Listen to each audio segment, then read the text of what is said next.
सनाम को जोहार इन जखन कटिज गिन तहे कना उन ऑक्ते रे रोमान स्क्रिप्ट ते ओला सांताली पोएट्री मीटिंग पढ़ाव लेदा आर ओना पोएट्री रे नोंका ऑल तहे कना रुआ रेदो हासो रेदो ओकर कोताम पेड़ा जम रेदो न्यू रेदो गांदिल गांदिल पेड़ा ठीक उनका गी तिहिन नेलेना कोकड़ाझाड़ कड़ीगांव रेया मिद घटना ठहरिया घटना जहां दो जहां लकाय को मेन अचोगे मेनखान विपद ऑक्ते रे प्राक्तन कोकड़ाझाड़ लोकसभा समष्टि रेन प्राक्तन एमपी नव कुमार सरनिया दो किंतु आदिवासी विपद ऑक्ते रे दोय दड़ इदी गया जहांटा सार्थ गे होय अचोगे मेनखान विपद ऑक्ते रे नव कुमार सरनिया उनी जरूर विपद ऑक्ते रे आदिवासी को विपद ऑक्ते रे उनी जावगी नेल तिया कना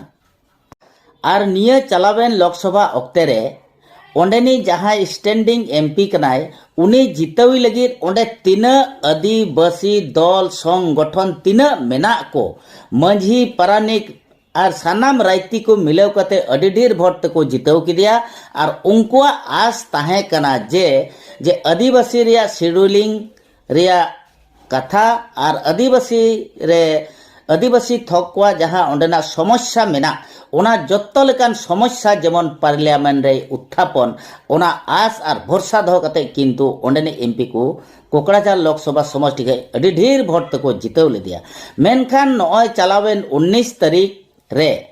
अयुब से जहां डांगरा कुमड़ो इदी कते जहां कार एक्सीडेंट होयन ओना एक्सीडेंट होय तायम तिहिन बुन नेला ओना रे रूप एटा से चलावना एन रेहो किंतु ओंडेनी जहां स्टैंडिंग एमपी कनाय उनी एमपी दो तिहिन धरी ओंडे चलावा से बाय चलावा जुदियो चलाव लेन रहो ओंडेन को हर बांग को लई दाड़िया कना आर जुदी बाय चलाव लेन खान चेदा नवा आदिवासिया विपद ऑक्ते रे आया समष्टि रे विपद होई कना ओंडे भूल बुझा बुझी होई कना ओना भूल बुझा बुझी रे शांति एमाव को लगे ओंडेन को हर बुझाव वाको लगे तिहिन सोशल मीडिया रे बाय नेल तिया लेना अडी दुर्भाग्य रे कथा मेनखान ओंडेन को हर तुलु जोगाजोग कते नवा कथा बडाय कना उनको हो बांको नेल तिया कादिया आर सोशल मीडिया रे हो अडी ढेर सोशल मीडिया में नय बुन नेल लेता नेता हाते हाते मोबाइल में चैनल में न्यूज़ चैनल में और पोर्टल चैनल में ओकाटा चैनल रेगे उनिया बाइट से उनिया कमेंट से उनिया रोड से उनिया चेहरा दो बांग नेल ते लेना नवा गे अडी दुर्भाग्य रे कथा मेनखान प्राक्तन जहां लोकसभा कोकड़ाझाड़ लोकसभा समष्टि रेन जहां प्राक्तन एमपी नव कुमार सरनिया दो तिहिन ओंडे चलाव कते ओंडेन को होड़ा दुख वेदना से ओंडेन को होड़ा दुख सुख सनाम लेकाना खबर हताव कते आर सरकार ठेन उनी दाबी होय दोहो कदा उना वीडियो गे से उनिया कमेंट गे मिद बार कमेंट आंजम अचे पे अवश्य उनी दो अखमिया ते रोड कदा आर सनाम हर गे होयतो आसाम रेन हर बन बुझाव दाड़िया मेनखान आसाम रेन बारहे हर बांग बन बुझाव रे हो निया गे पे बुझाव दाड़िया जे स्टैंडिंग एमपी ओंडे बाय सदर लेना मेनखान मारिनी एमपी ओंडे चलाव कते जहां ओंडे दुर्भाग्य घटना होयन अननेसेसरी घटना बुन मेन दाड़िया ओना घटना रे बुझ हताव कते आर ओंडे शांति सम्प्रीति दोहय लगी उनी मारिनी एमपी ओंडे कथाय दोहो कदा उनी रोडिंग आंजम चे पे आसाम पका संतान चरण सलाम नेलकुगे আজি মই কাৰিকৰ বিশেষকৈ আশ্ৰয় শিবিৰত থকা মানুহখিনি আৰু তেওঁলোকৰ যিবিলাক ঘৰ চৰ জ্বলিছিল এইবিলাক চাই আহিলোঁ পৰিস্থিতি দেখাত শান্ত আছে যদিও মানুহখিনি কিন্তু এতিয়া শংকা বা ভয়টো আছে তেওঁলোকে কৈছে যদি আমি যাওঁ আৰু যদি এনেকুৱা ঘটনা হয় আমিতো আশ্বস্ত কৰিছোঁ আৰু বিশেষকৈ তেওঁলোকেও আমি কৈছোঁ গাঁও লেভেলত আমাৰ বড়োৱে হওক বা আদিবাসীয়ে হওক মই কৈছোঁ আপোনালোকে নিজৰ মাজত কানেক্ট কৰি কেনে নিজৰ মাজত কথা পাতক আৰু আমি এইবিলাকত সহায় কৰিম দ্বিতীয়তে বিশেষকৈ তেওঁলোকৰ ঘৰবিলাক সম্পূৰ্ণ জ্বলিছে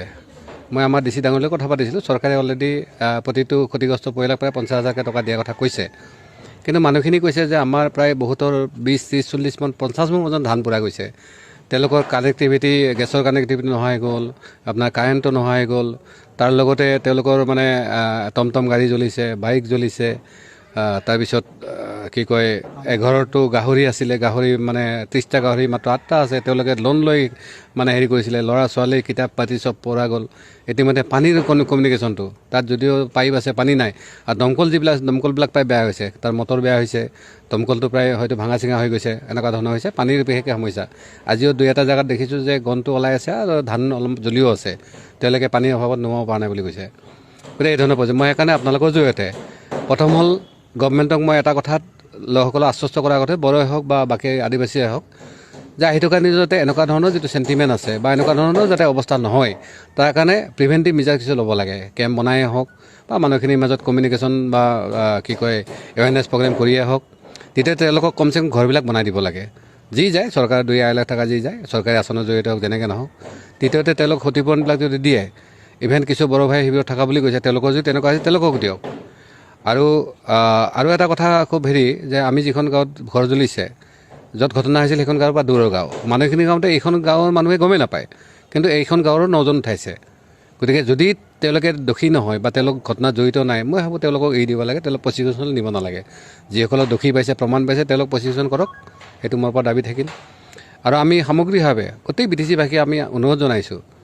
যে আহি থকা দিনত যিহেতু শান্তি আৰু প্ৰগতিৰ স্বাৰ্থত বা সমস্যাখিনি সমাধানৰ স্বাৰ্থত